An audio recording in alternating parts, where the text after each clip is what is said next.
ओम शांति। आज है 17 मार्च 2025। आज बाबा के महावाक्य सुनेंगे। बाबा ने कहा, मीठे बच्चे हाँ जी बाबा, पढ़ाई ही कमाई है। पढ़ाई सोर्स ऑफ इनकम है। इस पढ़ाई से ही तुम्हें 21 जन्मों के लिए खजाना जमा करना है। तो बाबा पढ़ाई को सबसे ज्यादा वैल्यू देता है, क्योंकि पढ़ाई से ही हमारा योग बल जमा होता है। अगर पढ़ाई इनकम्प्लीट करी है, माना समझ इनकम्प्लीट आई है, तो हम नहीं कह सकते कि हमारा पूरा योग लगता है, क्योंकि योग की पावर पढ़ाई यानी समझ, ज्ञान पर निर्भर करती है। तो पढ़ाई ही कमाई है का मतलब, हम यहाँ पर किस चीज की कमाई कर रहे हैं? हम यहाँ कोई स्थूल सुख साधन या संपत्ति की कमाई नहीं, लेकिन यहाँ पर हम अपनी आत्मा के स्मृति को बढ़ाने की कमाई कर रहे हैं। तो आत्मा की स्मृति जागने से, आत्मा की स्मृति बढ़ते जाने से, जिसको कमाई कहते हैं, जो इनकम है हमारी, उससे आत्मबल बढ़ता है। और आत्मबल उस चुंबक की तरह है जो अपने आप प्रकृति को दासी बना लेता है। तो ये आत्मबल जो अभी हमारे यहाँ सेल्फ में, सेल्फ रियलाइजेशन, सोल कॉन्शियसनेस जो बन जाती है, वो 21 जन्मों तक चलेगी। 21 जन्मों तक हम नहीं भूलेंगे कि हम वास्तव में कौन है। और उसकी जो पावर है, जो सोल पावर होगी, वो ऑटोमेटिक हमको 21 जन्मों तक वो सारी चीजें अपने आप बिना मेहनत के उपलब्ध कराएगी, जो आज मनुष्य जीवन में हम लोग बहुत मेहनत करके कमाते हैं और पाते हैं।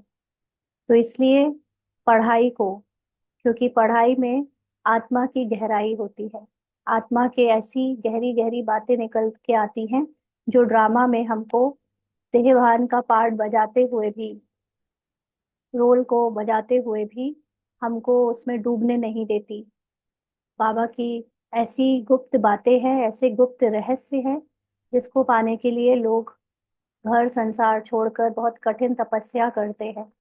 और वो ज्ञान बाबा ने हमको अपनी मुरलियों में दिया है। बस फर्क इतना है कि वहां पर भी वो अंतर्मुखता में जाकर अपने अंदर की तपस्या से उन बातों को बिना किसी साकार आधार के पा पाते हैं।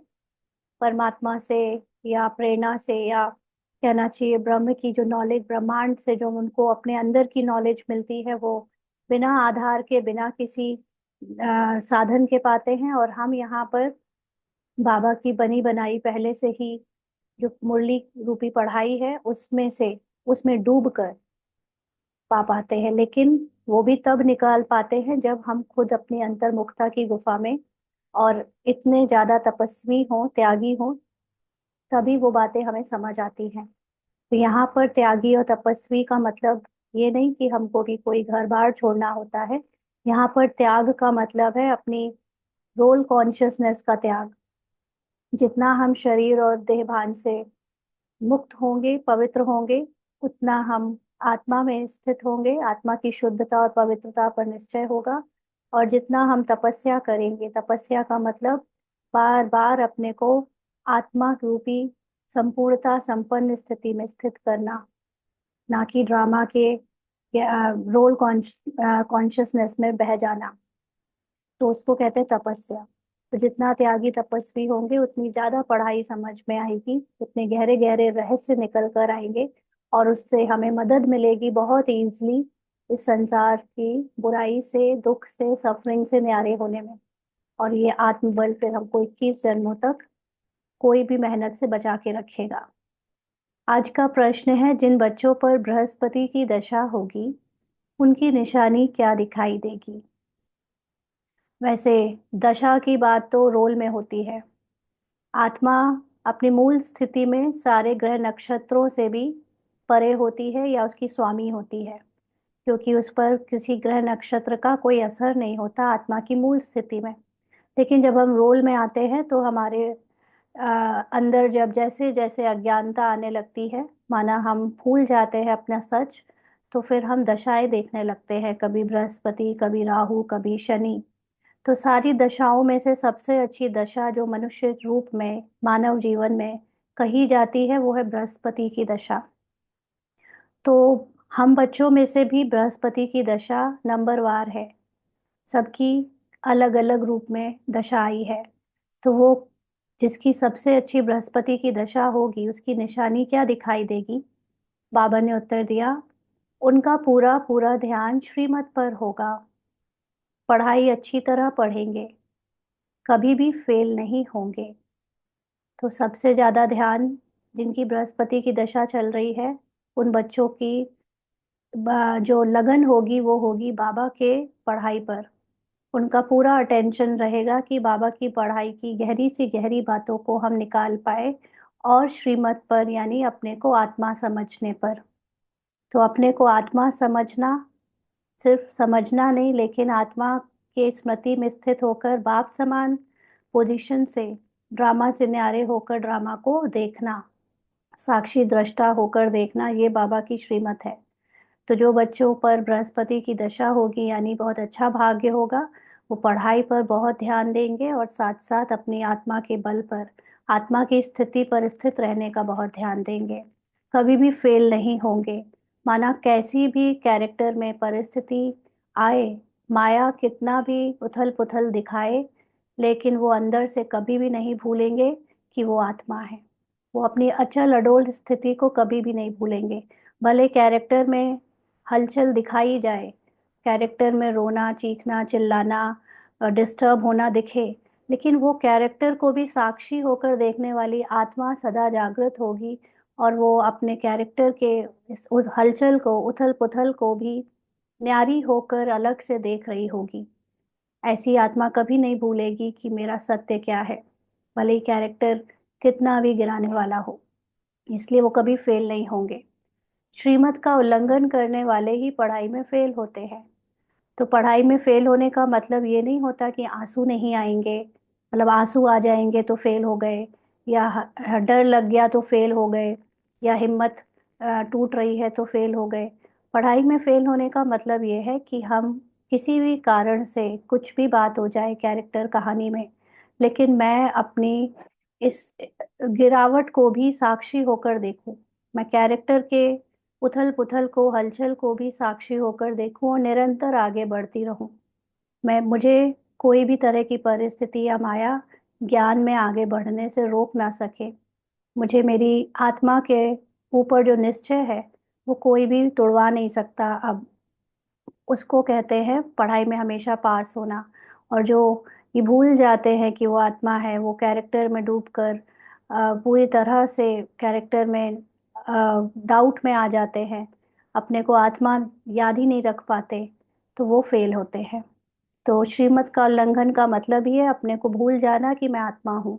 जो ये भूल जाते हैं वो पढ़ाई में भी फेल हो जाते हैं। माना इतना बाबा ने हमको सॉल्यूशन दिया है ड्रामा को प्ले करने के लिए ताकि हम उससे प्रभावित ना हो, और हम उसको यूज़ नहीं कर पाते, क्योंकि बाबा के ज्ञान को, जो कि सॉल्यूशन है संसार की ड्रामा की सारी प्रॉब्लम्स का, उसको वही लोग अप्लाई नहीं कर पाते जो अपने को आत्मा नहीं समझ पाते। अगर अपने को आत्मा समझकर ड्रामा हमेशा याद रखें तो बाबा की अनेक बातें निकल कर आती हैं, जिससे हम अपने आप सारी समस्याओं से निकल आते हैं, क्योंकि आत्मा रूपी स्थिति में है ही हम समाधान स्वरूप। तो ऐसे बच्चे फेल हो जाते हैं, हलचल में आ जाते हैं, आत्मा भूल जाते हैं, बाबा को भूल जाते हैं, और राहु की दशा बैठ जाती है, यानी दुखी और अशांत हो जाते हैं। तो अभी तुम बच्चों पर बृहस्पति बाप द्वारा बृहस्पति की दशा बैठी है।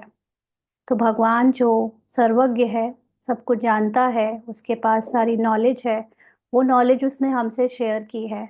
तो अब हमारे पास भी उसकी सारी नॉलेज हमें ड्रामा से बाहर निकालने में पूरी मदद कर रही है। इसलिए अब हम ड्रामा में फंस नहीं सकते, सफरिंग में आ नहीं सकते, यानी हम अब सदा के लिए मुक्त हो रहे हैं अपने कैरेक्टर की दशाओं से, सारी शनि देव और जो भी राहु केतु की दशा कही जाती है, माना दुख से, सफरिंग से। और अब हमारे पर बृहस्पति की दशा यानी सदा सुख और शांति की स्थिति की दशा बैठ गई है। गीत है इस पाप की दुनिया से, ओम शांति। यह है पाप आत्माओं की पुकार, तुमको तो पुकारना नहीं है क्योंकि तुम पावन बन रहे हो। तो जब मानव मनुष्य बहुत दुखी हो जाता है तो भगवान को पुकारता है कि मुझे इस पाप की दुनिया से ले चलो, निकाल दो। तो लेकिन कौन दुखी होगा और कौन पुकारेगा? जिसको ना तो भगवान का पता, ना अपना पता, ना ड्रामा पता, वही बुलाता है भगवान को। लेकिन हमें तो अभी सब पता चल गया है। तो बाबा कहते तुम्हें तो पुकारना नहीं है क्योंकि तुम तो पावन बन रहे हो। माना तुम तो अपने सत्य को जानकर अब खेल से बाहर निकल रहे हो, खेल को पहचान कर उससे न्यारे हो रहे हो, पवित्र बन रहे हो। तो यह धारण करने की बात है। मेन बात है धारण करना, माना समझकर उसको जीवन में जीना, उसको प्रैक्टिकली हर समय अप्लाई करना, यूज करना इस नॉलेज को। तो बड़ा भारी है खजाना है। जैसे स्कूल की पढ़ाई भी खजाना है ना, पढ़ाई से शरीर निर्वाह चलता है। बच्चे जानते हैं भगवान पढ़ाते हैं। तो जैसे स्कूल में पहले होता था, अभी भी होता है, जो जितनी ज़्यादा अच्छी एकेडमिक डिग्री लिए होता है उसका उतना आसानी से नौकरी लग जाता है, उतनी आसानी से वो धन कमा सकता है। ऐसे ही यहाँ पर भी जो ज्ञान को अच्छे से समझता है, डीपली समझता है, उसको धारण करने में आसानी होती है। और यही धारणा, यही नॉलेज उसको जो है संसार की हर प्राप्ति कराती है। तो यह बड़ी ऊंची कमाई है क्योंकि एम ऑब्जेक्ट सामने खड़ी है। इस समय हमारे सामने एम एंड ऑब्जेक्ट अगर हम देह के रूप में देखें तो लक्ष्मी नारायण के जैसा बनना है, और अगर निराकारी रूप में देखें तो बाप समान बनना है। तो हमें पता है कि हमें हाईएस्ट किसको छूना है, किसके जैसा बनना है, वो एम ऑब्जेक्ट हमारे सामने है।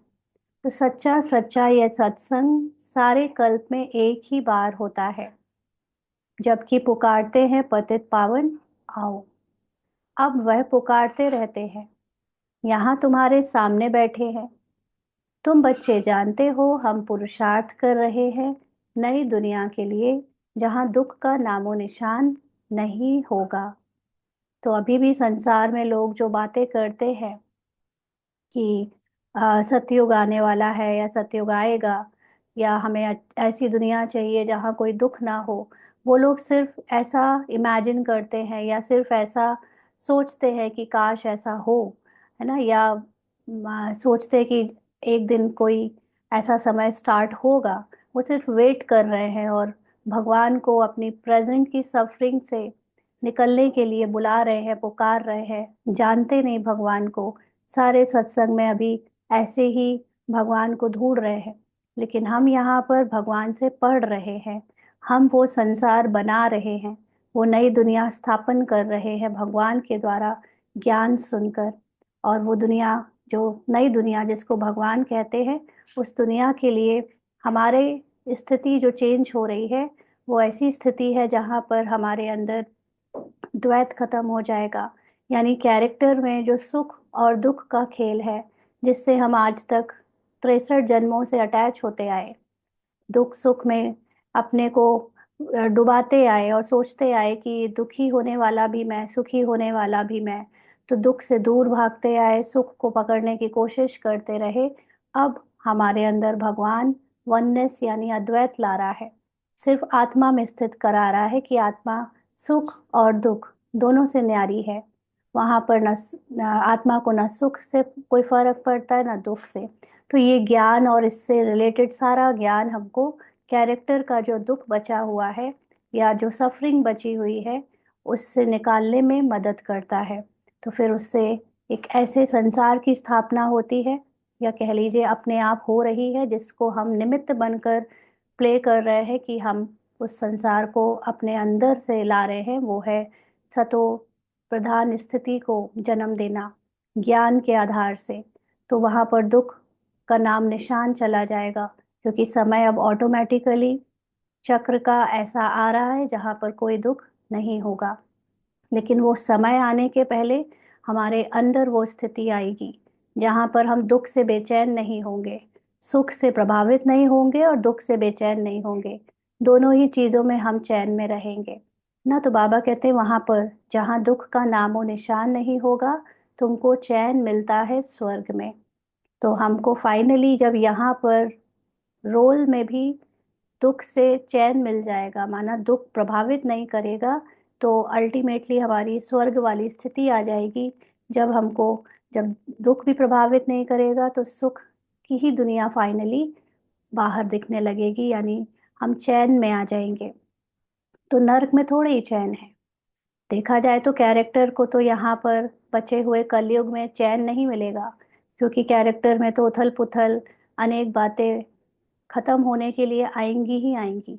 लेकिन वो जो आत्मा है, कैरेक्टर से परे, आत्मा जो शरीर और शरीर की प्रकृति से परे है, उस आत्मा में चैन है।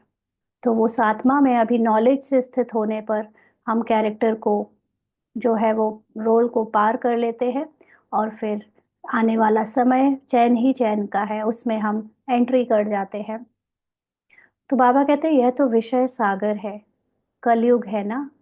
यहाँ पर तो है ही लास्ट का समय, कलयुग की अति। तो सब जगह पर विषय वासनाएं, कामनाएं, इच्छाएं और भ्रष्टाचार सब कुछ है। सब दुखी ही दुखी है, भ्रष्टाचार से पैदा होने वाले हैं। इसीलिए आत्मा पुकारती है, बाबा हम पतित बन गए हैं, पावन होने के लिए गंगा में स्नान करने जाते हैं। अच्छा, स्नान किया तो पावन हो जाना चाहिए ना। अगर गंगा के जल से पावन हो रहे हैं तो फिर हमें हमेशा के लिए पावन हो जाना चाहिए। हमारे अंदर की बुराई जो है या देहभान है वो खत्म हो जाना चाहिए। फिर घड़ी घड़ी धक्के क्यों खाते हैं? फिर उसके बाद भी मंदिर मस्जिद भटकते रहते हैं चारों धाम तीर्थ यात्रा पर। अगर एक बार दुखी दुख को छोड़ दिया है, सुखी हो गए हैं, पावन हो गए हैं, तो फिर क्यों धक्के खाते? धक्के खाते सीढ़ी नीचे उतरते उतरते पाप आत्मा बन जाते हैं। 84 का राज तुम बच्चों को बाप ही बैठ समझाते हैं, और धर्म वाले तो 84 जन्म लेते नहीं। शुरू से अंत तक बाकी के लोग नहीं आते। शुरू से अंत तक वही आ सकता है जिसने ये ज्ञान लिया है। तुम्हारे पास ये 84 जन्मों का चित्र यानी सीढ़ी बड़ा अच्छा बना हुआ है।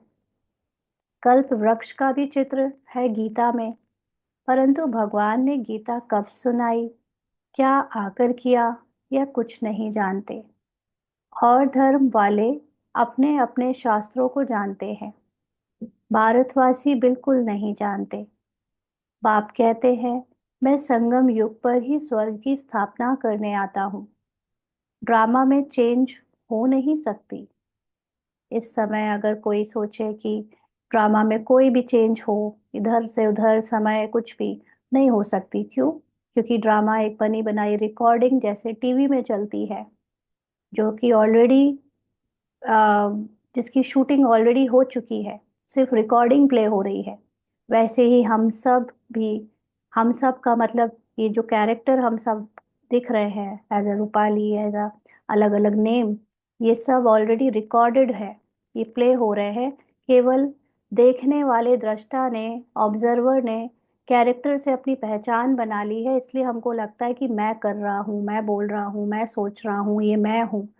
अदरवाइज अगर वो दृष्टा थोड़ा सा अच्छे से ऑब्जर्व करे, जैसे कोई बहुत बहुत बहुत मोबाइल या टीवी देखता है ना, उसमें वीडियोस देखता है, गेम्स खेलता है, तो उसको उसका कैरेक्टर ऐसा लगता है जैसे वो मेरे साथ हो रहा है, मैं ही हूँ। तो उसको देखने में अगर उसने कोई पर्टिकुलर हीरो से अपनी पहचान बना ली कि चलो कोई मूवी में कोई हीरो है वो मैं हूँ, या उससे बहुत प्यार हो गया उसको, तो वो उसके साथ कुछ भी बुरा होगा, कुछ भी उथल पुथल होगी, तो वो देखने वाला ऑब्जर्वर उसको सोचेगा वो मेरे साथ हुआ, तो उसको वही इमोशंस फील होंगे जो उस एक्टर को वहाँ रिकॉर्डिंग में हो रहे हैं। तो इस ये यही इल्यूजन है। इल्यूजन ये नहीं है कि ये मूवी, ये ड्रामा, ये 5000 साल का खेल इल्यूजन है। वो तो है ही, वो तो एज इट इज प्ले हो रहा है। लेकिन उसमें वो कैरेक्टर से ये समझ लेना कि वो मैं हूँ, और उसकी एक एक फीलिंग को मैं हूँ, मेरे साथ हो रहा है, ये फील करना, ये इल्यूजन है, ये माया है। जैसे आत्मा इस रूपाली को समझे कि ये रूपाली मैं हूँ। रूपाली की रोना, रूपाली का दुख, रूपाली की मूड ऑफ, रूपाली का सुख, रूपाली के इमोशंस, फीलिंग्स, वो आत्मा अगर ये समझती है कि रूपाली की हर चीज़ मैं हूँ, तब ये इल्यूजन है, ये माया है। तो रूपाली के कैरेक्टर में उसको कभी खुशी होगी, कभी रोना आएगा, कभी अच्छा लगेगा, कभी नहीं अच्छा लगेगा। ये सारी चीज़ें जो हो रही है वो रूपाली एज अ कैरेक्टर हो रही है, आत्मा को नहीं हो रही। ये याद रखना ही बाबा के ज्ञान को धारण करना है, श्रीमत पर चलना है। और इसके अलावा कैरेक्टर से कोई भी पहचान बनाई तो माना हम उसमें उसकी सफरिंग में चले गए। तो इसलिए बाबा यहाँ पर जब आया ही है ड्रामा में अपना ये पार्ट प्ले करने, कि वो हमको जगा रहा है, बता रहा है कि तुम अब ये रूपाली नहीं, तुम अब ये फला नहीं, फला नहीं। तो मतलब अब ये एक्ट जो भी हो रहा है वो तो चेंज नहीं हो सकता। कोई कहे कि मैं आत्मा पूरे समय याद रखती हूँ, लेकिन पता नहीं क्यों मेरे से कि गलतियाँ होती रहती हैं, पता नहीं दूसरे मुझसे दुखी होते क्यों रहते हैं, पता नहीं है ऐसा वैसा, बहुत सारी चीज़ें। लेकिन आप वो हो ही नहीं। आप जिस चीज़ के बारे में बात कर रहे हो, चिंता कर रहे हो, वो ही आप नहीं हो, है ना। तो वो ड्रामा अनुसार फिक्स्ड है, इसलिए वो जो हो रहा है, जैसा हो रहा है, उसकी चिंता नहीं करनी है। हमारा काम है, श्रीमत है कि हमको वो ड्रामा का एक्टर या कैरेक्टर जो हम जिसके बारे में मैंपन ला रहे हैं, जिसको हम मैं समझकर सफरिंग में, उसकी सफरिंग को मैं अपनी सफरिंग समझ रहे हैं, उससे न्यारा होकर अपनी आत्मा में स्थित होना है। वो आत्मा जो जिसको कोई टच नहीं कर सकता। तो ड्रामा तो फिक्स्ड है, चेंज नहीं हो सकता। जो कुछ ड्रामा में नूंद है वह हूबहू होना ही है, क्योंकि रिकॉर्डिंग प्ले हो रही है।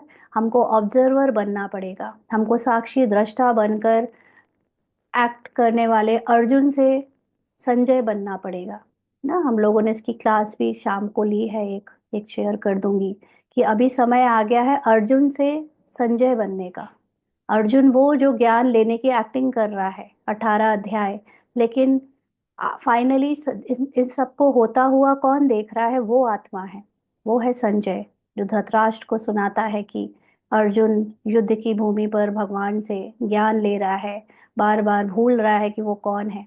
लेकिन ये सारा सीन घटित होते हुए कौन देख रहा है? वो संजय मैं हूँ। क्योंकि संजय होने से, ऑब्जर्वर होने से ही मैं आ, अर्जुन के पार्ट को भी, जो भूलना, विस्मृति और स्मृति का भी जो खेल चल रहा है, वो भी अर्जुन की स्क्रिप्ट में लिखा है, इसलिए चल रहा है। तो उसको भी साक्षी होकर देखना, भूलना और याद आना, तो वह हूबहू ऐसे होना ही है।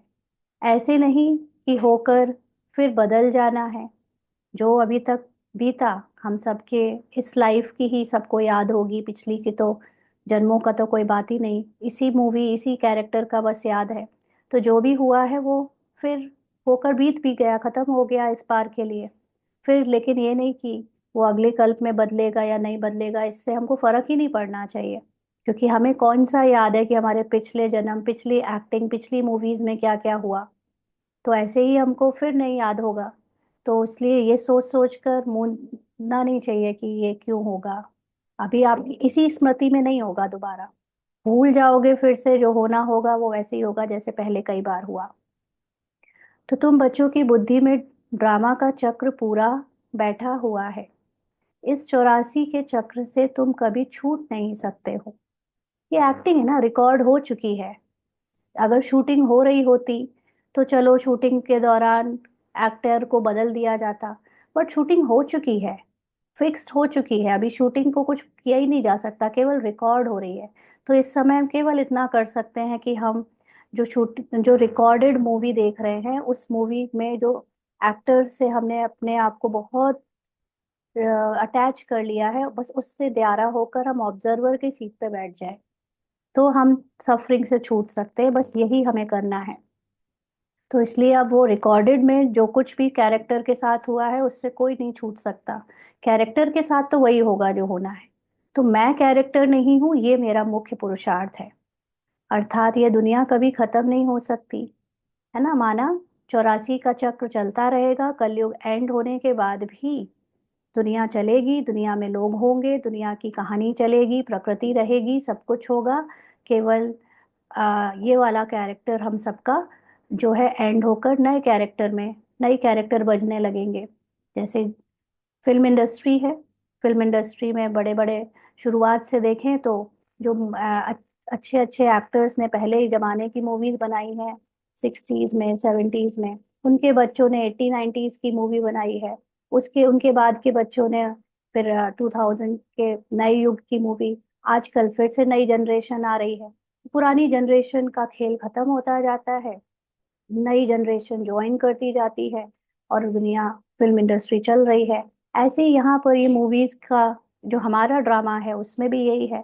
पुराना वाला पार्ट ओवर हो जाएगा, नए वालों को पुरानों का कुछ याद नहीं होगा। वो उन्होंने बजाया कि किसने बजाया, ये भी किसी को नहीं पता चलेगा कि कौन सा किसने प्ले किया। जैसे आज के समय पे अगर राज कपूर की आत्मा कहीं पे भी होगी, कोई नया एक्टर बन के या कॉमन मैन बन के, उसे नहीं पता चल रहा होगा कि वो मूवी कपूर की अगर देख रहा है तो वो उसने प्ले की है, कि वो था, कि उसने उसने ही वो सारा खेल खेला है ना। उसको कुछ नहीं पता, उसके लिए कोई फर्क नहीं पड़ता कौन राज कपूर कहाँ से आया क्या किया, क्योंकि वो एक उसके लिए दूसरा पर्सन हो चुका है। ऐसे ही हम सब के लिए होगा। तो बाबा कहते हैं वर्ल्ड की हिस्ट्री, ज्योग्राफी रिपीट होती ही रहती है। ये 84 का चक्र बहुत जरूरी है। माना ये सीढ़ी या ड्रामा की नॉलेज बहुत जरूरी है। त्रिमूर्ति और गोला तो मुख्य चित्र है। गोले में क्लियर दिखाया हुआ है हर एक युग, यानी स्वास्तिक वाला चित्र, वो बहुत अच्छे से समझ आ जाना चाहिए। उसमें हर एक युग 1250 वर्ष का है, बिल्कुल क्लियर दिखाया है। यह है जैसे अंधों के आगे आईना ना। बहुत सारे लोग चारों युग के बारे में अलग अलग तरह की बातें करते हैं, तो सबके सामने ये एग्जैक्ट जो बाइफर्केशन है 5000 वर्ष का, वो बाबा ने चित्र में बनवा के दिखाया। तो सबको ये दिखाना जरूरी है। 84 जन्म जन्म पत्री का आईना, अंडरलाइन। हम सब ने 84 मूवीज में एक्टिंग करी है ना। हमारे मैक्सिमम 84 मूवीज हैं, किसी ने कुछ मूवीज में कम में की है, लेकिन हर मूवी में हमारे कैरेक्टर अलग अलग है। कभी हमने विलेन का रोल भी प्ले किया होगा, कभी हमने हीरो का भी, कभी हीरोइन का भी, मतलब एज एन एक्टर। तो हमारे लिए अलग अलग अनुभव होंगे हर एक मूवी में। इसलिए लेकिन हमें आज जब आखिरी मूवी है हम सबकी, हम रिटायर होने वाले हैं, खत्म होने वाले हैं एक तरह से पूरे जो 84 जन्म का खेल है उसमें, तो अब हमको अपने सारे मूवीज के दर्शन हो रहे हैं।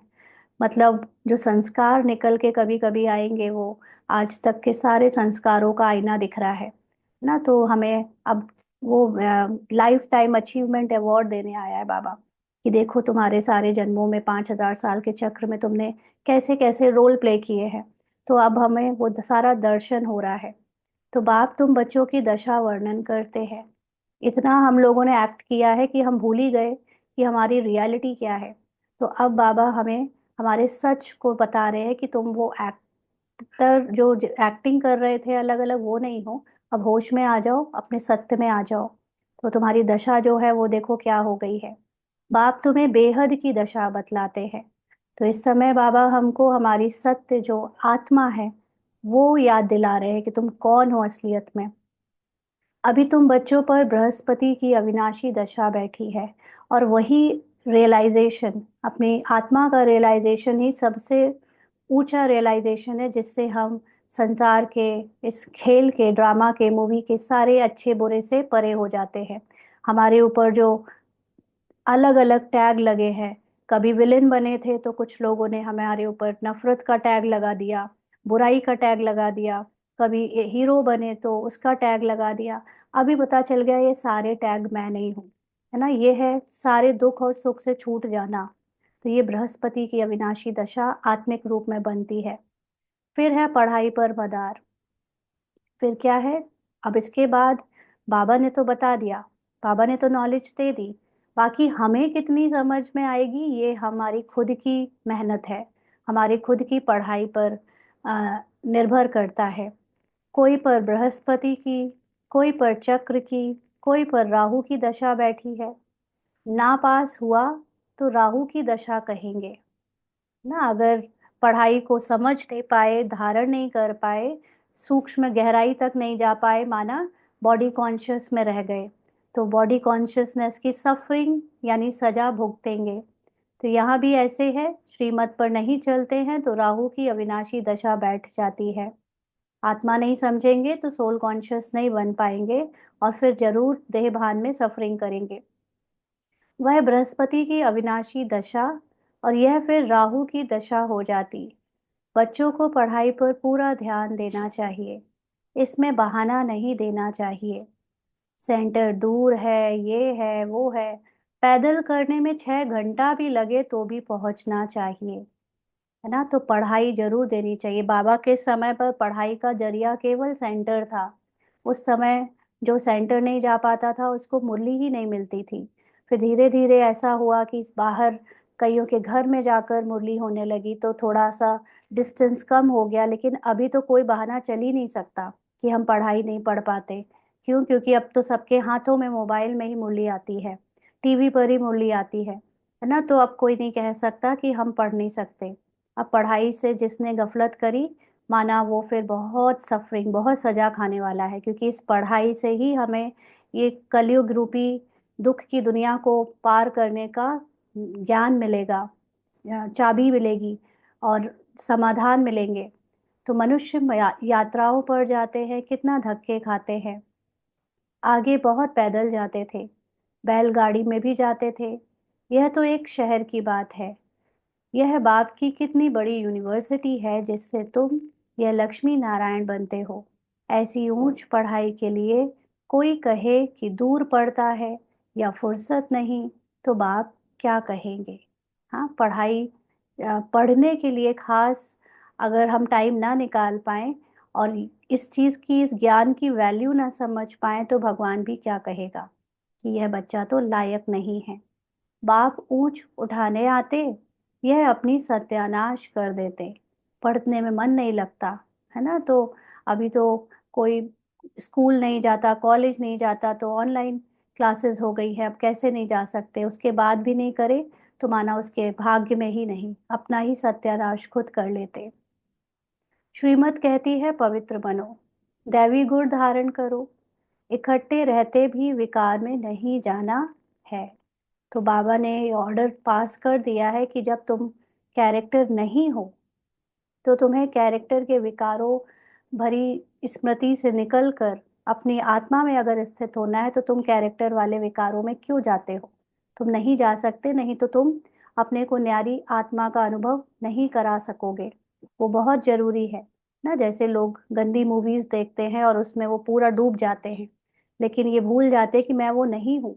तो ऐसे ही यहाँ पर जो भी रिश्तों में गंदगी बनी है, क्योंकि वो एक समाज के उसके हिसाब से ज़रूरी है, तो इसीलिए वो रिश्ता कई लोग जोड़ते हैं तो उसकी दुहाई देते हैं कि वो रिश्ता बनाया ही क्यों अगर विकारों में जाना नहीं है तो भगवान कहते हैं तो वो रिश्ता कैरेक्टर का है, तुम आत्मा का नहीं। कैरेक्टर से निकलो बाहर, होश में आओ, तुम वो कैरेक्टर हो ही नहीं।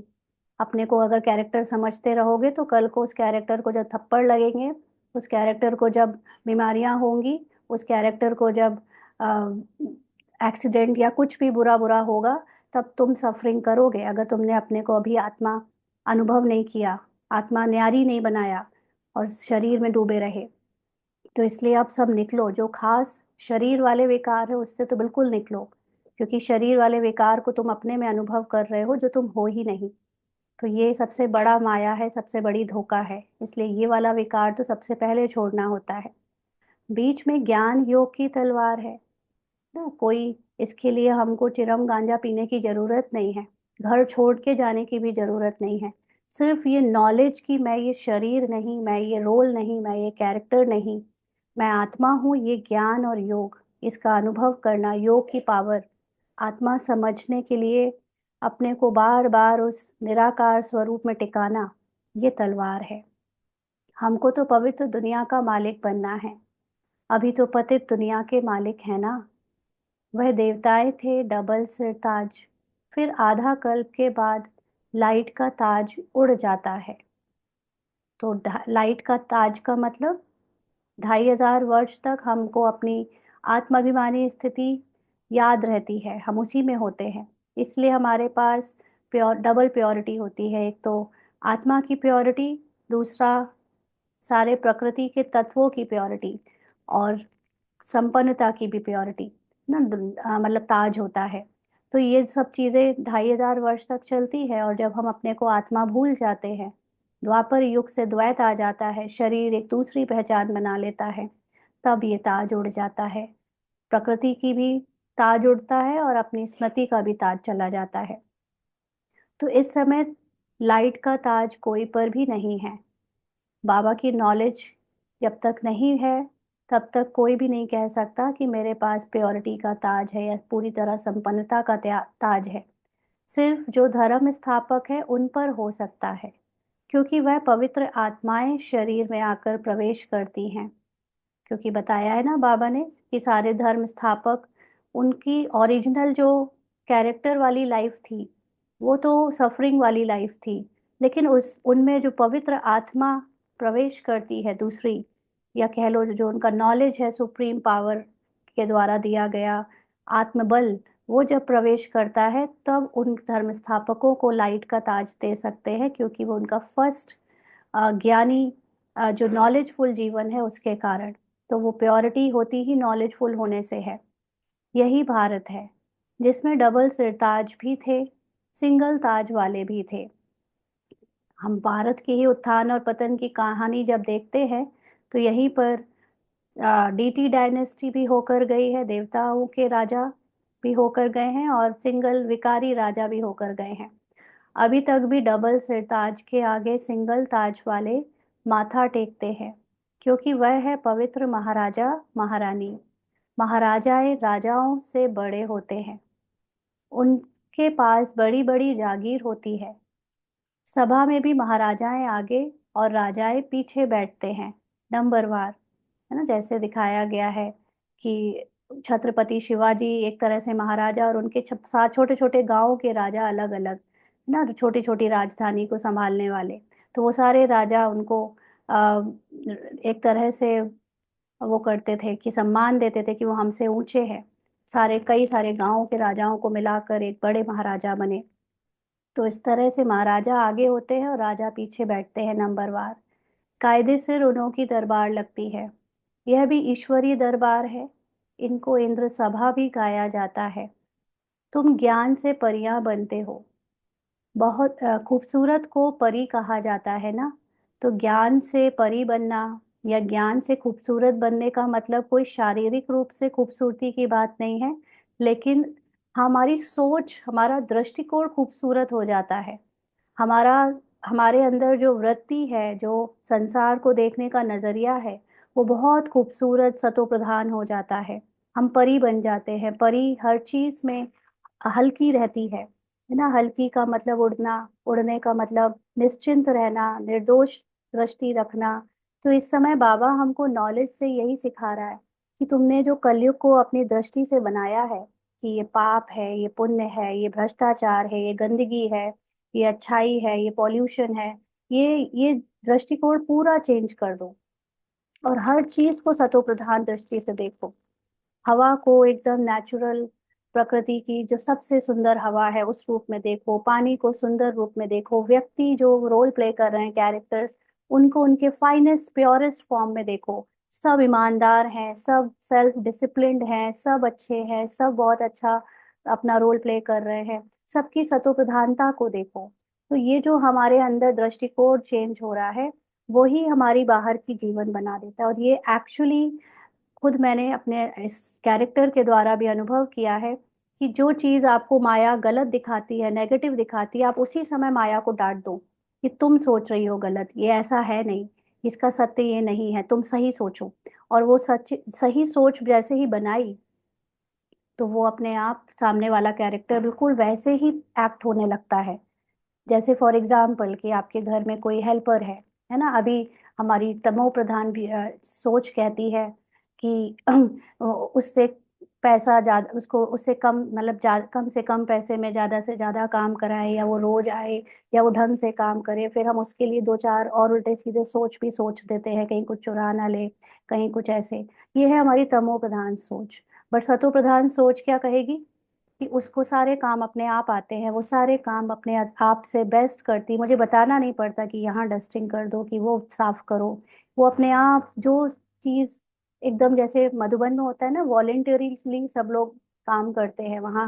बाबा के बच्चे ही अपना अपनी सेवा समझ कर कि ये मेरी बाबा की सेवा है, बिना रोक टोक के अच्छे से काम करने की पूरी कोशिश करते हैं। वैसे ही जैसे हम लोग भी घर में समझे कि हर एक अपने आप सब कुछ अपना परफेक्ट ड्यूटी निभा रहा है, ड्राइवर या घर के लोग, हस्बैंड या बच्चे, ये सतो प्रधान सोच को बार बार इमर्ज करें, तो देखेंगे कि वो सच में हर कोई अपने बेस्ट तरीके से अपनी अपनी रिस्पॉन्सिबिलिटी बिना रोके टोके करेगा। तो हमारी सोच ने उनको परिवर्तित कर दिया, हमारे लिए संसार हमारे नजरिए ने बना दिया। तो इसीलिए वो कहते हैं कि परी मतलब हल्का रहना, हल्का रहना मतलब ये मैं नहीं करा रहा। अभी हमारे अंदर मैंपन मेरापन बहुत होता है ना, कि मैं कहूंगा, मैं समझाऊंगा तब वो अच्छे से करेगा, मैं बोलूंगा तो वो करेगा, उसको समझाओ नहीं तो कर नहीं सकते। ये सब तमो और रजो संस्कार है। सतो प्रधान संस्कार कहता है सब अपना काम अच्छे से जानते हैं और सब अपने आप अच्छे से करेंगे, बट इसके लिए चाहिए समर्पण बुद्धि। आपको ये सब कुछ रोल कैरेक्टर पूरा समर्पण करना पड़े, बाबा को सौंपना पड़े। फिर बाबा की जो ज्ञान, मतलब कहने के लिए तो बाबा करा रहा है बट एक्चुअली वो ड्रामा कराता है, कि फिर सब लोग अपने आप अपना बेस्ट परफॉर्मेंस देने लगते हैं। आपको कुछ नहीं करना पड़ता, आपको सिर्फ अपने को उस समर्पण बुद्धि से आत्मा में टिकाना पड़ता है और बाबा के साथ कंबाइंड करके सब पर निश्चय रखना पड़ता है। तब आपकी ये जो सुंदर सोच है, सुंदर दृष्टिकोण है, वो आपको भी हल्का रखती है और सबका काम सब लोग अपने आप अच्छे से करते हैं। तो इसीलिए उस खूबसूरत सोच को परी कहा जाता है। और ये जो हम ज्ञान परियां बन रहे हैं, ज्ञान से हम संसार को बदल रहे हैं। अपने अंदर की जो हर चीज को देखने का एक दृष्टिकोण है, वो प्यारा बना रहे हैं, सुंदर बना रहे हैं, उसमें नकारात्मकता की, नेगेटिविटी की कोई जगह ना रहे। हर एक का रोल चाहे कितना तमो हो, लेकिन मैं जानती हूँ कि वो सतो आत्मा है। ऐसे करते करते ये जो परमानेंट हमारे अंदर सब कुछ सुंदर देखने का एक नेचर बन जाएगा, वो हमारा हमारे लिए सतयुग ले आएगा। तो बाबा कहते हैं कि राधे कृष्ण की नेचुरल ब्यूटी है ना, इसलिए सुंदर कहा जाता है। तो ये नेचुरल ब्यूटी कहते नहीं है, beauty lies in the beholder of eyes of beholder. तो ये क्या है, हमारी आईज मतलब हमारी आंखों में, हमारे दृष्टिकोण में अगर सोच में अच्छाई है, सुंदरता है, तो वो सामने कोई एकदम बदसूरत, जो दुनिया में कहते हैं कि बदसूरत, एक्चुअली सुंदर और बदसूरत ये किसने बनाया, ये ह्यूमन माइंड ने डिस्क्राइब किया है। आत्मा के लिए तो कुछ सुंदर बदसूरत नहीं होता। एक छोटे से जो प्योर बच्चा है, उससे पूछो उसकी माँ सुंदर है कि बदसूरत है, वो हमेशा, उसको इस सब चीजों से फर्क ही नहीं पड़ता क्या सुंदर क्या बदसूरत। ना ये सब चीजें ह्यूमन माइंड ने, इगोइस्टिक माइंड ने डिस्क्राइब की है, और उससे पूरा संसार और समाज चला रहा है। हमें इसी से बाहर निकलना है। इसलिए भगवान राधे कृष्ण को आत्मिक दृष्टि से देखकर नेचुरल ब्यूटी कहा जाता है। चाहे वो कृष्ण को सांवरा भी दिखा दिया ना, काला भी दिखा दिया, लेकिन तब भी वो सुंदर है। क्यों? क्योंकि हम सब ने उनको उनके दिव्य कर्मों को देखा है, तो इसलिए वो सुंदर है। तो यहाँ पर बात स्किन के रंग रूप की नहीं, कैरेक्टर के रंग रूप की नहीं, लेकिन हमारे दृष्टिकोण की है, हमारी आत्मिक पवित्रता की है। तो बाबा कहते हैं फिर जब काम चिता पर बैठते हैं तो वह भी भिन्न भिन्न भिन्न नाम रूप से श्याम बनते हैं। तो वही राधे कृष्ण यानी जो अभी आत्मा की प्योरिटी रखते थे, जब वो कामचिता का मतलब डुअलिटी में आते हैं, कैरेक्टर के कॉन्शियसनेस में आते हैं, तो उनका भी नाम रूप चेंज हो जाता है। फिर उनके सुंदरता खत्म हो जाती है, उनकी जो आत्मिक सुंदरता है वो खत्म हो जाती है। तो शास्त्रों में कोई यह बातें नहीं है। ज्ञान, भक्ति और वैराग्य तीन चीजें हैं। ज्ञान ऊंच ते ऊंच है, सबसे बड़ी चीज जो है वो है ज्ञान। और ज्ञान सिर्फ और सिर्फ शिव बाबा देता है। बाकी जितने भी लोग ज्ञान की बातें करते हैं वो शास्त्रों से उठाई हुई हैं, वो ह्यूमन के लिखे हुए फॉर्म से उठाई हुई हैं। इसलिए जो हाईएस्ट नॉलेज अब मिल रही है वो हमें मिल रही है। अभी तुम ज्ञान प्राप्त कर रहे हो, तुमको वैराग्य है भक्ति से। भक्ति मतलब देह भान से, देह भान की बातों से। मनुष्यों ने जो रचा है, मनुष्यों ने जो चीजें बनाई हैं, विदाउट नोइंग सेल्फ, अपने आत्मा को जाने बिना शरीर के लिए जितनी बातें कही गई हैं, उन सब से हमें वैराग्य है, मतलब कोई इंटरेस्ट नहीं है अब हमें उनमें। तो ये सारी तमो प्रधान दुनिया अब खत्म होने वाली है, उनसे वैराग्य है। तो यानी जितना भी तमो प्रधान सोच है हमारे अंदर, हम बाहर क्यों देखें, हम ये देखें कि दूसरी चीजें जो मुझे नेगेटिव और गलत दिख रही हैं, खराब दिख रही हैं, सड़ी हुई दिख रही हैं, वो एक्चुअली बाहर नहीं, वो मेरी सोच है सड़ी हुई। मेरी सोच है बुरी। मेरी सोच में यानी मेरे माइंड में वो तमो प्रधानता है। मुझे उससे वैराग्य है। मुझे अपने माइंड की नेगेटिविटी से वैराग्य है। मुझे कोई इंटरेस्ट नहीं है अपने माइंड के गलत सोचने में। इसलिए जैसे ही माइंड ये थॉट्स में नेगेटिविटी लाता है, मैं माइंड को शट करती हूँ। हाँ, पूरा ध्यान मेरे माइंड पे रहता है। कहीं वो किसी के बारे में, किसी सिचुएशन के बारे में, किसी चीज के बारे में नेगेटिव या वेस्ट थॉट्स तो क्रिएट नहीं कर रहा है। और वो करता है तो मैं उससे ध्यान हटाकर अपने सत्य पे स्थित कर देती हूँ। उसे रोकने की कोशिश भी नहीं करती, क्योंकि अगर मैंने उसको रोकने की कोशिश करी तो वो मेरा ध्यान उसके रोकने पर भी अगर जा रहा है, तो वो भी मतलब मेरा ध्यान ही तो खींच रहा है ना, मुझे ध्यान ही नहीं देना है उस पर। इसीलिए वो नेगेटिव भी आए, अगर थॉट्स किसी के बारे में ईर्ष्या द्वेष के गलत भी आए, तो मुझे बस अपने को याद कराना है कि ये ईर्ष्या द्वेष करने वाला कैरेक्टर मैं नहीं हूँ, ये माइंड मैं नहीं हूँ। मैं तो वो सत्य आत्मा हूँ जो एकदम सतो प्रधान सबके लिए अच्छा सोचती है। तो मुझे कैरेक्टर को चेंज करने की, उसके थॉट्स को चेंज करने की भी कोशिश नहीं करनी, सिर्फ अटेंशन रखना है कि वो मैं नहीं हूँ। उससे पहचान ना बना लूं ना। ऑब्जर्वर अपने जो रिकॉर्डेड मूवी में एक्टर को देख रहा है, उस एक्टर से अपने को अलग समझे, बस ये पुरुषार्थ करना है। क्योंकि वो रिकॉर्डिंग में बुरा भी कर सकता है, अच्छा भी कर सकता है। तो अगर अच्छे से पहचान बना ली तो बुराई से भी बनानी पड़ेगी। इसलिए ना मुझे अच्छे से पहचान बनानी है, ना बुराई से बनानी है। जब नया मकान बनाते हैं तो पुराने से वैराग्य हो जाता है ना। अभी हम लोग सतो प्रधान नजरिया बना रहे हैं, अपना दृष्टिकोण एकदम सतो प्रधान कर रहे हैं। तो हमारे अंदर तमो प्रधानता का जो कैरेक्टर बचा है, संकल्प बचे हैं, संस्कार बचे हैं, हमारा उसमें उस पे इंटरेस्ट नहीं जाना चाहिए, उनसे वैराग होना चाहिए। वह है हद की बात और ये है बेहद की बात। अब बुद्धि नई दुनिया की तरफ है। सब कुछ नया नया क्रिएट करना है हमको। सतो प्रधान बेस्ट फाइनेस्ट चीजें क्रिएट करनी है हमें अपने अंदर। तो ये है पुरानी दुनिया नर्क, यानी अभी तक कैरेक्टर था पुरानी दुनिया का। सतयुग त्रेता को कहा जाता है शिवालय। तो हमारे अंदर जो नई सोच, नया नजरिया, सत एकदम प्योरेस्ट नजरिया बन रहा है, उससे सतयुग त्रेता शिवालय, शिव बाबा के द्वारा दिया गया ज्ञान उससे बन रहा है। इसलिए उसको शिवालय कहा जाता है। अभी 1 मिनट के लिए अशरीरी होकर बाबा को याद करते हैं।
आगे बाबा कहते हैं शिव बाबा की स्थापना की हुई है। क्या शिवालय सतयुग त्रेता यानी सतो प्रधान दृष्टि हमारे अंदर जो हो रही है, वो किसकी स्थापना है? शिव बाबा की।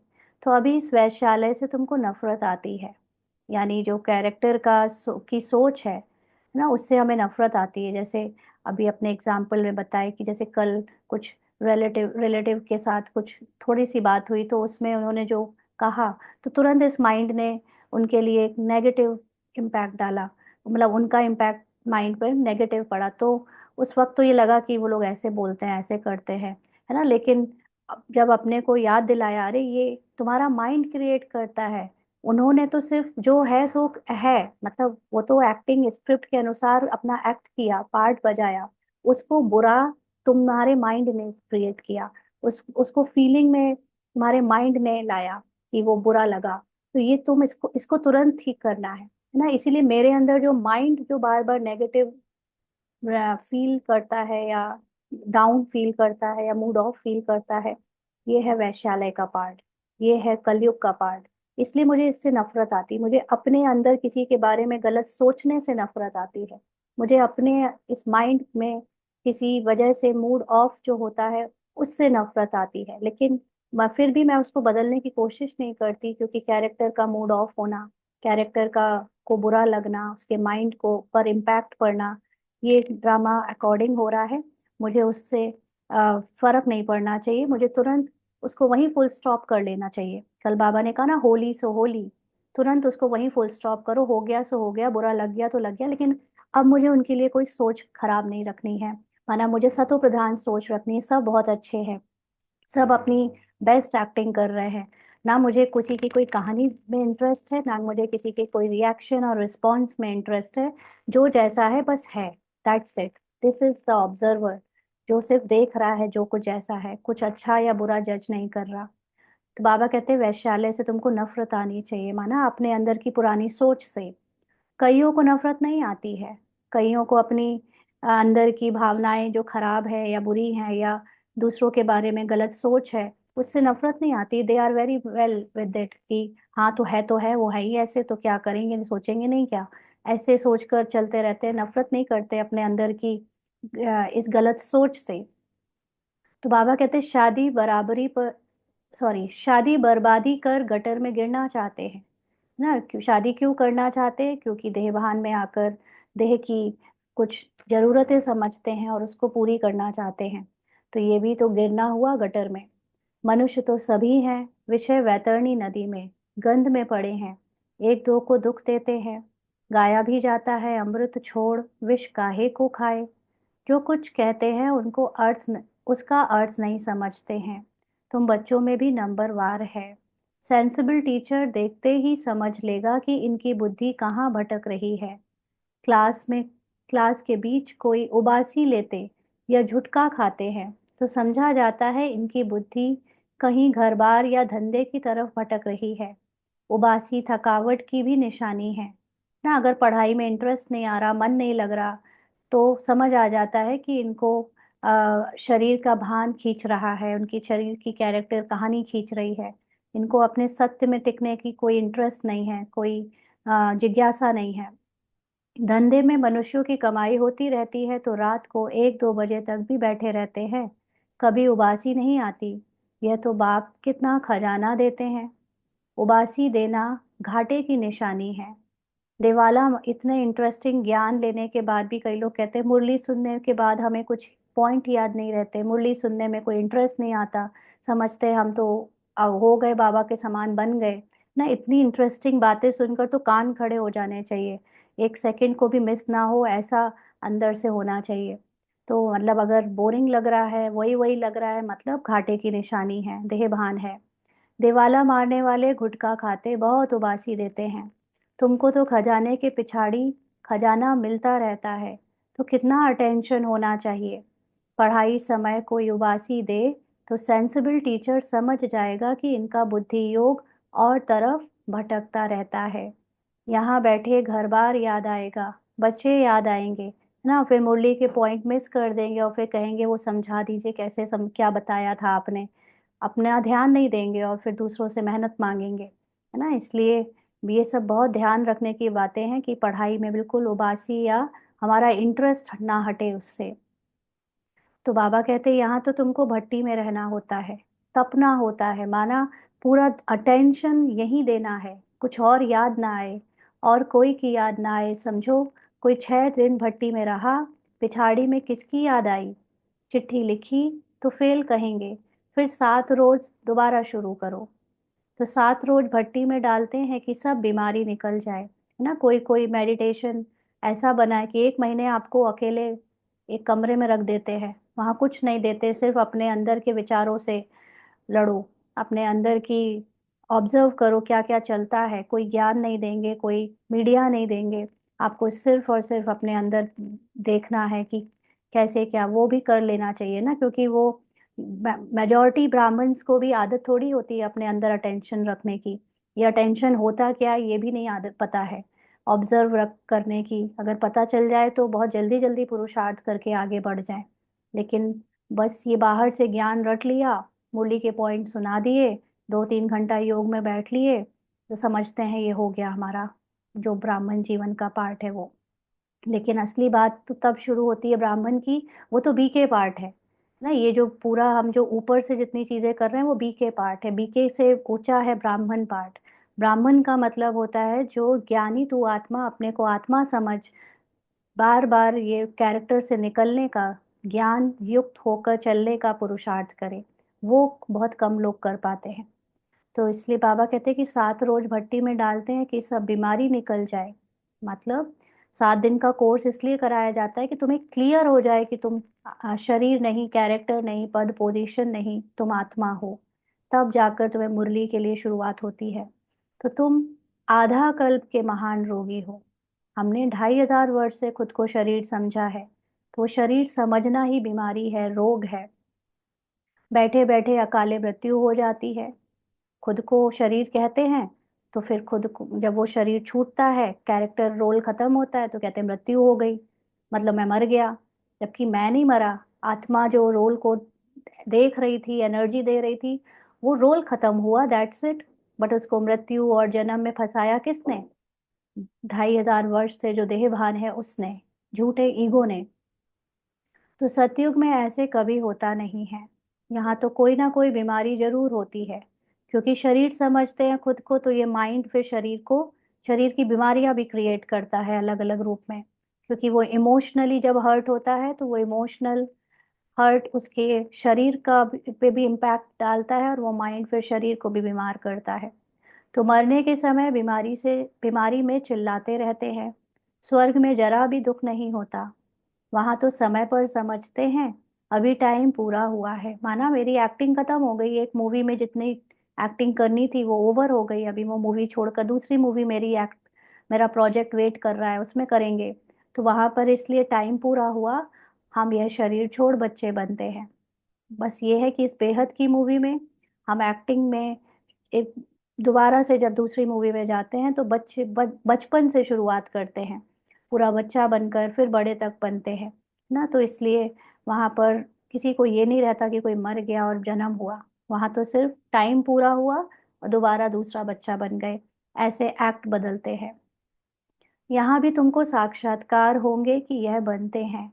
जो जो ज्ञान की पराकाष्ठा पर पहुंचता जाएगा, उसको भी फिर ये अनुभव होने लगेगा कि इस शरीर के बाद कौन सा मुझे बच्चा, कहाँ बच्चा बनना है।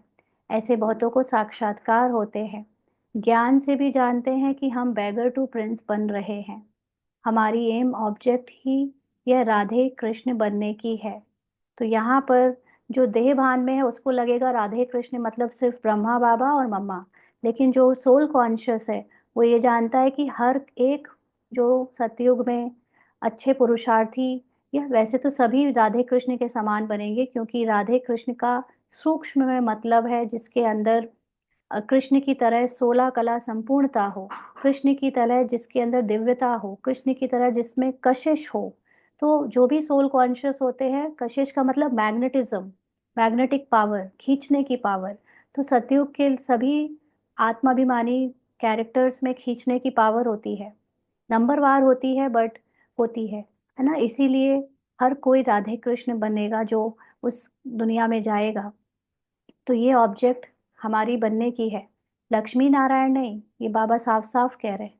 लक्ष्मी नारायण और विष्णु में भी यही अंतर है। लक्ष्मी नारायण एक कैरेक्टर है सतयुग फिजिकल फॉर्म का, विष्णु सूक्ष्म वतन का है।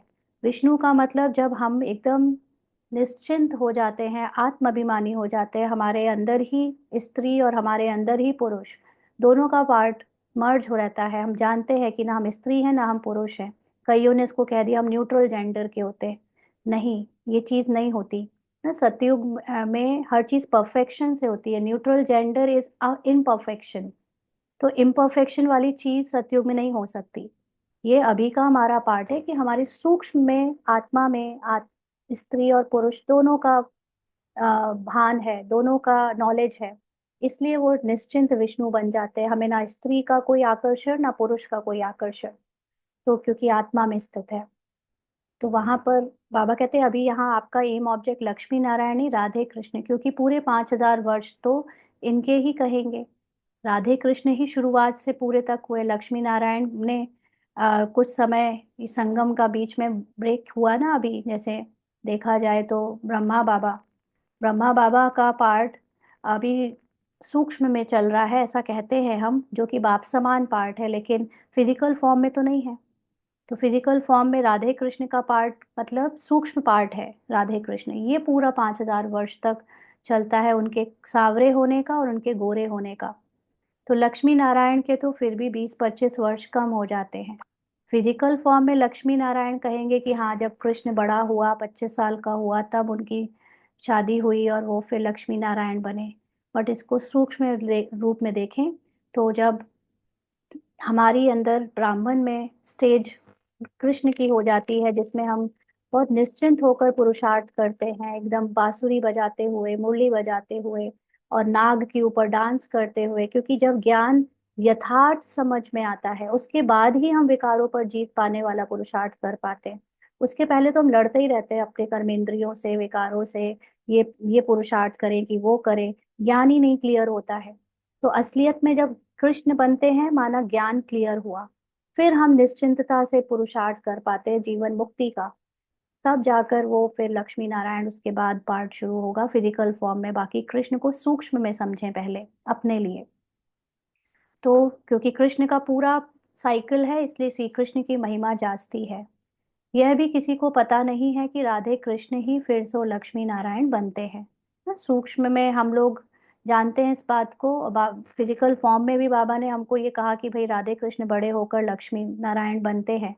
बाकी असलियत में देखा जाए तो जो अपने अंदर सूक्ष्म में पहले राधे कृष्ण की स्थिति को प्राप्त करता है, वही फिर लक्ष्मी नारायण के जैसा राजधानी में बनता है। क्योंकि बाबा ने एक बार कहा है अभी कुछ दिन पहले ही मुरली में कि कोई एक तो नहीं होंगे लक्ष्मी नारायण, पूरी डायनेस्टी होगी, है ना। तो अभी तुम बच्चे समझते जाते हो, यह पढ़ाई है। हर एक गांव गांव में सेंटर खुलते जाते हैं। तुम्हारी यह यूनिवर्सिटी कम हॉस्पिटल है। इसमें सिर्फ 3 पैर पृथ्वी चाहिए। वंडर है ना। जिनकी तकदीर में है तो वे अपने कमरे में भी सत्संग खोल देते हैं। देखो, एक कमरा होता है फिजिकल कमरा, एक होता है वर्चुअल कमरा, है ना। ये वर्चुअल रूम है, उसी में सत्संग खुल गया है। यहाँ जो बहुत पैसे वाले हैं उन्हों के पैसे तो सब मिट्टी में मिल जाने हैं। तुम बाप के वर्षा ले रहे हो, बाप से वर्षा ले रहे हो भविष्य 21 जन्मों के लिए। बाप खुद कहते हैं इस पुरानी दुनिया को देखते हुए बुद्धि का योग वहां लगाओ। वहां मतलब नई दुनिया में लगाओ। सब कुछ सतो प्रधान देखो, सब कुछ अपने नए दृष्टिकोण से एकदम पवित्र देखो। कर्म करते हुए यह प्रैक्टिस करो। हर बात देखनी होती है ना। तुम्हारी अब प्रैक्टिस हो रही है। असली में जब ज्ञान समझ में आता है तब हम प्रैक्टिस करना शुरू कर पाते हैं। तो बाप समझाते हैं हमेशा शुद्ध कर्म करो, अशुद्ध कोई काम ना करो। तो अगर हम कर्ता बन के भी समझते हैं, एक तो आत्मिक रूप में हम अकर्ता हैं, तो कैरेक्टर कुछ भी करेगा उसका अच्छा या बुरा दोनों ही मैं नहीं हूँ। लेकिन शुद्ध कर्म करने का मतलब होता है अपने को आत्मा समझ कैरेक्टर को प्ले होता हुआ देखो। इसको कहते हैं शुद्ध कर्म करना। और अपने को कैरेक्टर समझ कर काम करना वो है अशुद्ध। तो इसलिए अशुद्ध कोई काम ना करो। कोई भी बीमारी है तो सर्जन बैठा है। कैरेक्टर में कोई कमी है, कोई उसके अंदर कोई संस्कार की, संकल्पों की अगर प्रॉब्लम है, तो बैठा है ना बाबा सर्जन, उससे राय करो। हर एक की बीमारी अपनी है, सर्जन से तो अच्छी राय मिलेगी।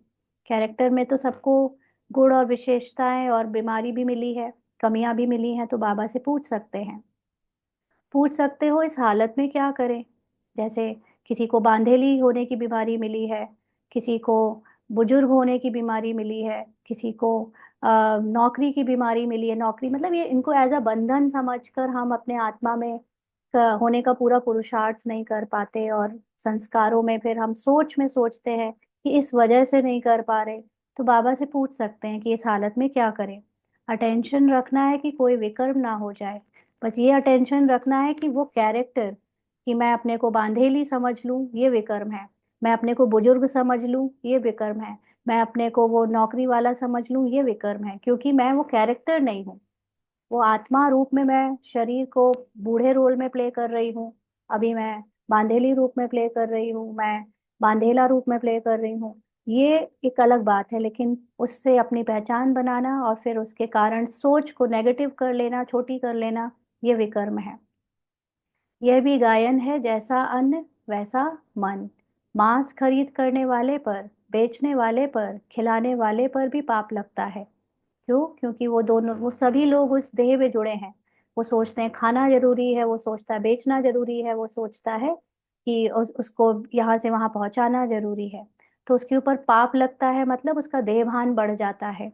फिर उसके अंदर डर और दूसरी दूसरी शरीर की, माइंड की बीमारियां आ जाती हैं। पतित पावन बाप से कोई बात छिपानी नहीं चाहिए। अगर कोई बाबा का बच्चा बनता है, वो मांस खाता है, बनाता है, बेचता है या काटता है, तो वो बाबा से बताए। सर्जन से छिपाया तो बीमारी छूटेगी नहीं। बाबा बीमारी से छुटाएगा, ज्ञान की ऐसी दवाई लगाएगा कि तुम्हारी बीमारी छूट जाएगी, बट अगर बताया ही नहीं तो ज्ञान भी कैसे बाबा देगा। ये है बेहद का अविनाशी सर्जन। इन बातों को दुनिया तो नहीं जानती है। तुमको भी अभी नॉलेज मिल रही है, फिर भी योग में बहुत कमी है। बाबा ये बात कहते हैं कि नॉलेज तो मिल जाती है, बट आप अपने साइलेंस में, अपनी निराकारी आत्मा में स्थित होकर बाबा को याद नहीं करते। इस वजह से धारणा नहीं होती, इस वजह से प्रैक्टिकली नॉलेज अप्लाई नहीं होता। याद बिल्कुल करते नहीं हैं, यह तो बाबा जानते हैं। फट से कोई याद ठहर नहीं जाएगी, नंबर वार तो है ना। जब याद की यात्रा पूरी होगी तब कहेंगे कर्मातीत अवस्था पूरी हुई। फिर लड़ाई भी पूरी लगेगी। तब तक कुछ ना कुछ होता, फिर बंद होता रहेगा। लड़ाई तो कभी भी छिड़ सकती है ना। बाहर की लड़ाई किस पर निर्भर करती है? वो उन लोगों पर, उन पुरुषार्थियों पर जो सूक्ष्म पुरुषार्थ कर रहे हैं। जब उनका सूक्ष्म पुरुषार्थ पूरा हो जाएगा, उनकी सतोप्रधान स्थिति अंदर से बन जाएगी, बाहर की लड़ाई लग जाएगी। जो कि अब देखने में आता है कि बहुत जल्दी परिवर्तन आ रहा है। परंतु विवेक कहता है जब तक राजाई स्थापन नहीं हुई है तब तक बड़ी लड़ाई नहीं लगेगी। तो राजाई स्थापन करने वाला कौन? जो अपने को राजा, आत्मा राजा बनाने का पुरुषार्थ कर रहा है। तो वो जितने मिनिमम लोगों की होनी है उतनी हो जाएगी। तब तक के लिए लड़ाई रुकी हुई है, थोड़ी थोड़ी लग कर बंद हो जाएगी।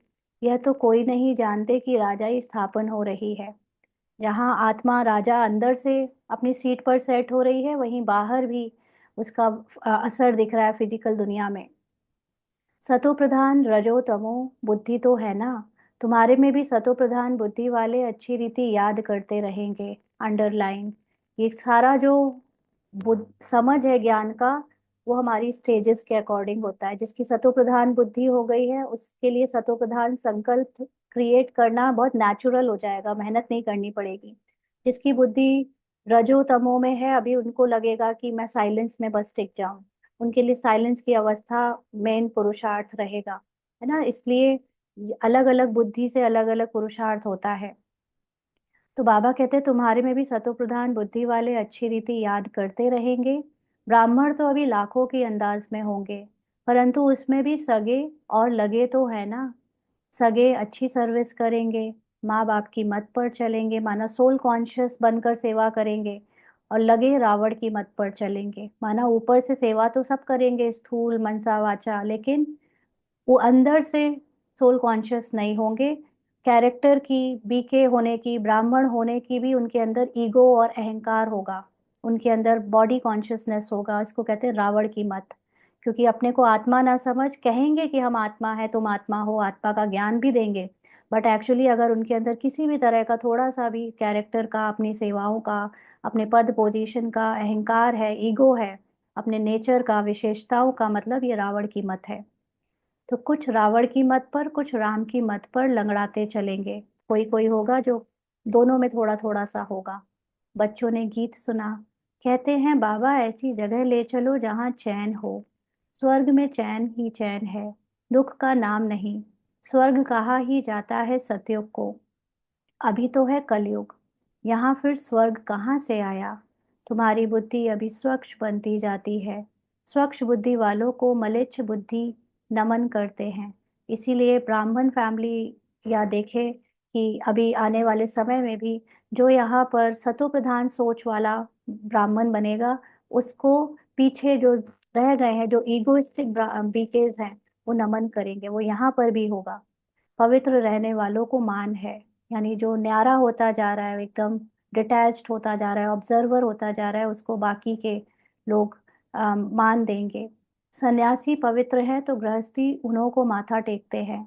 सन्यासी तो विकार से जन्म ले फिर सन्यासी बनते हैं। देवताओं को तो कहा ही जाता है संपूर्ण निर्विकारी। सन्यासियों को कभी संपूर्ण निर्विकारी नहीं कहेंगे। तो तुम बच्चों को अंदर बहुत खुशी का पारा चढ़ना चाहिए। इसीलिए कहा जाता है अतीन्द्रिय सुख पूछना हो तो गोप गोपियों से पूछो, जो बाप से वर्षा ले रहे हैं, पढ़ रहे हैं। यानी बाबा से जो नॉलेज लेकर अपनी सूक्ष्म स्थिति से बाबा के को हर समय अपने साथ कंबाइंड रखते हैं, वो है अतीन्द्रिय सुख लेने वाले गोप गोपी। यहाँ सम्मुख सुनने से नशा चढ़ता है, फिर कोई का कायम रहता है, कोई का तो झट उड़ जाता है। संग दोष के कारण नशा स्थायी नहीं रहता। तुम्हारे सेंटर्स पर ऐसे बहुत आते हैं। थोड़ा नशा चढ़ा, फिर पार्टी आदि में कहाँ गए, शराब बीड़ी आदि पिया, खलास। संग दोष बहुत खराब है। हंस और बगुले इकट्ठे रह नहीं सके ना सकें। पति हंस बनता तो पत्नी बगुला बन जाती। कहाँ फिर स्त्री हंसड़ी बन जाती, पति बगुला हो पड़ता है। कहें पवित्र बनो तो मार खाएं। कोई कोई घर में सब हंस होते हैं, फिर चलते चलते हंस से बदल बगुला बन पड़ते हैं। बाप तो कहते हैं अपने को सब सुखदाई बनाओ, बच्चों को भी सुखदाई बनाओ। तो सुखदाई का मतलब ये नहीं है कि हमें कैरेक्टर में सुख देना है सबको। सुखदाई का मतलब है अपनी आत्मा के सुख में स्थित रहना है। हम हमेशा अपने को आत्मा जो सदा सुखी, सदा शांत, सदा आनंद और पवित्र में है, उसमें स्थित रखें, कैरेक्टर से ध्यान हटाकर। तब अपने आप कैरेक्टर सुखदायी होगा वाइब्रेशन से। यह तो दुख धाम है ना। अभी तो बहुत आफतें आनी हैं, फिर देखना कैसे त्राही त्राही करते हैं। अरे बाप आया, हमने बाप से वर्षा नहीं पाया, फिर टू लेट हो जाएगी। बाप स्वर्ग की बादशाही देने आते हैं, वह गवा बैठते। इसलिए बाबा समझाते कि बाबा के पास हमेशा मजबूत को ले आओ। माना जो कभी ज्ञान को छोड़ कर ना जाए, जिसने अच्छे से परख लिया है, जो खुद समझकर दूसरों को भी समझा सके। बाकी बाबा कोई सिर्फ देखने की चीज तो है नहीं। शिव बाबा कहाँ दिखाई पड़ता है ना। किसी ने कमेंट में डाला था यूट्यूब में कि पीछे बाबा की फोटो लगा लो तो आप भी बाबा की गोद में बैठे रहोगे और हम भी बाबा को देखते रहेंगे। तो बाबा को अगर चित्रों में देखने की आदत पड़ी है तो आप मतलब आपको अपने अंदर चेकिंग करनी चाहिए। बाबा को चित्रों में ही देखना है, बाबा की गोद में बैठने के लिए चित्र चाहिए। तो पुरुषार्थ को थोड़ा और अच्छे से समझे क्या होता है ना। बाबा हमारी अपनी आत्मिक स्थिति में बाबा के साथ रहना वो एक सूक्ष्म बात है। उसके लिए फोटो की जरूरत पड़ रही है या हमें किसी साकार स्थूल चीज की जरूरत पड़ रही है, मतलब अभी बहुत कुछ है समझने को। तो शिव बाबा कहाँ दिखाई पड़ता है। बाबा की गोद में बैठने के लिए हमें फोटो की जरूरत नहीं। बाबा की गोद में हम ज्ञान युक्त होकर जब रहते हैं तो ऑटोमेटिकली हम उनके गोद में बैठे हैं। ध्यान हमारा ज्ञान में होना चाहिए, ना कि फोटो में होना चाहिए कि बाबा की फोटो दिख जाए तो हम मुरली सुने। बाबा तो तुम्हारे अंदर अपनी स्मृति में रखो ना कि बाबा और मैं कंबाइंड हूँ। तो बाबा का ज्ञान ही तो बाबा है। बाबा का ज्ञान में ध्यान नहीं है, फोटो की जरूरत पड़ रही है, तो फिर हमने ज्ञान को क्या समझा। बाबा कहते हैं अपनी आत्मा को देखा है क्या, सिर्फ जानते हो। वैसे परमात्मा को भी जानना है। दिव्य दृष्टि बगैर उनको कोई देखा नहीं जा सकता। कोई कहे फोटो, अगर फोटो की आदत पड़ी रहेगी तो दिव्य दृष्टि नहीं मिल सकती। दिव्य दृष्टि में अब तुम सतयुग देखते हो, फिर वहां प्रैक्टिकल में चलना है। अभी हम दिव्य दृष्टि मतलब नॉलेज से, समझ से सतयुग को देखते हैं। ऐसी सोच क्लियर होती जानी चाहिए। सतयुग जैसे शुरू में डिफाइन किया कि कोई को अपना काम बताना ना पड़े, सब लोग अपने आप से सब कुछ अपना करें, सब खुश रहे, सब पवित्र रहे, कोई हम किसी के प्रति बेईमानी भ्रष्टाचार का संकल्प ना क्रिएट करें, नेगेटिव कोई डर ना आए। ये सतयुग है। तो यहाँ पर जितनी जितनी हमें सतयुग दिव्य दृष्टि यानी समझ से पता चलता जाएगा क्या होता है, हम वैसी ही सोच बनाते जाएंगे। ये माइंड वैसी ही स्क्रिप्ट में निर्माण करता जाएगा और फिर वो फिजिकल फॉर्म में मैनिफेस्ट हो जाएगा। तो कलयुग विनाश तब होगा जब आप बच्चे कर्मातीत अवस्था को पहुंचेंगे। तो कर्मातीत अवस्था का मतलब ही है अपने नेगेटिव तमो और रजो पार्ट से परे हो जाना, अकर्ता बन जाना। तो जब हम लोग अकर्ता बनकर पूरी तरह आत्मा में स्थित हो जाएंगे, कर्मों के प्रभाव से परे मुक्त हो जाएंगे, तब ये हमारी स्क्रिप्ट कैरेक्टर तमो का रजो का खत्म हो जाएगा और हमारी साइलेंस की स्थिति से फिर न्यू वर्ल्ड का फॉर्मेशन होकर new body, new character, new acting मिलेगी। अच्छा, मीठे मीठे सिकी लदे बच्चों प्रति माता पिता बाप दादा का याद प्यार और गुड मॉर्निंग। रूहानी बाप की रूहानी बच्चों को नमस्ते। हम रूहानी बच्चों की रूहानी बाप दादा को याद प्यार गुड मॉर्निंग और नमस्ते बाबा। शुक्रिया, थैंक यू बाबा। धारणा के लिए मुख्य सार। फर्स्ट पॉइंट, इस पुरानी दुनिया को देखते हुए बुद्धि का योग बाप व नई दुनिया तरफ लगा रहे। कैरेक्टर चलने दो एक तरफ, बस उसमें फुल स्टॉप करते रहो। घड़ी घड़ी बीतती जाएगी, ये स्क्रिप्ट खत्म हो जाएगी कैरेक्टर की, और हमारी नई स्क्रिप्ट फॉर्म हो रही है ज्ञान से, वो चलनी शुरू हो जाएगी। ध्यान रहे कर्मेंद्रियों से कोई विकर्म ना हो जाए, माना कोई भी कैरेक्टर से अपनी पहचान ना बना ले। कर्मेंद्रिय मेरी है, मैं हूँ, मेरापन ना आ जाए उनमें, इसको कहते हैं विकर्म होना।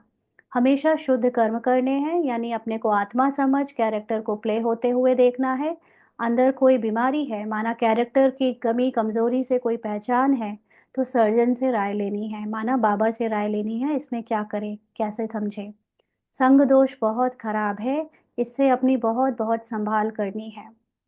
संग का मतलब, अगर नॉलेज में मिक्सचर है, ज्ञान और समझ में अगर मिक्सचर है, मुझे दूसरों की देह भान की पुरानी दुनिया की ज्ञान और नॉलेज साथ साथ चल रही है, तो माना हम पूरी तरह बाबा की सोच और बाबा की दी हुई समझ को धारण नहीं कर पाएंगे। इसलिए अपनी सोच में किसी और की बातों को मिक्स ना होने दें, उसको बहुत संभाल के रखें। अपने को और परिवार को सुखदायी बनाना है, पढ़ाई के लिए कभी बहाना नहीं देना है। तो सुखदायी का मतलब है अपनी आत्मा में स्थित रहना, और नॉलेज ही हमको आत्मा में स्थित करती है, इसलिए कभी भी नॉलेज बहुत मिल गई, वो पूरी आ गई, अब इसमें क्या है, बोर नहीं होना है, क्योंकि नॉलेज में बहुत ऐसी बातें आती हैं जो रोज हमको आत्मा में स्थित होने में मदद करती हैं। वरदान है, श्रेष्ठ भावना के आधार से सर्व को शांति शक्ति की किरणें देने वाले विश्व कल्याणकारी भव। श्रेष्ठ भावना के आधार से सर्व को शांति शक्ति की किरणें देने वाले विश्व कल्याणकारी भव।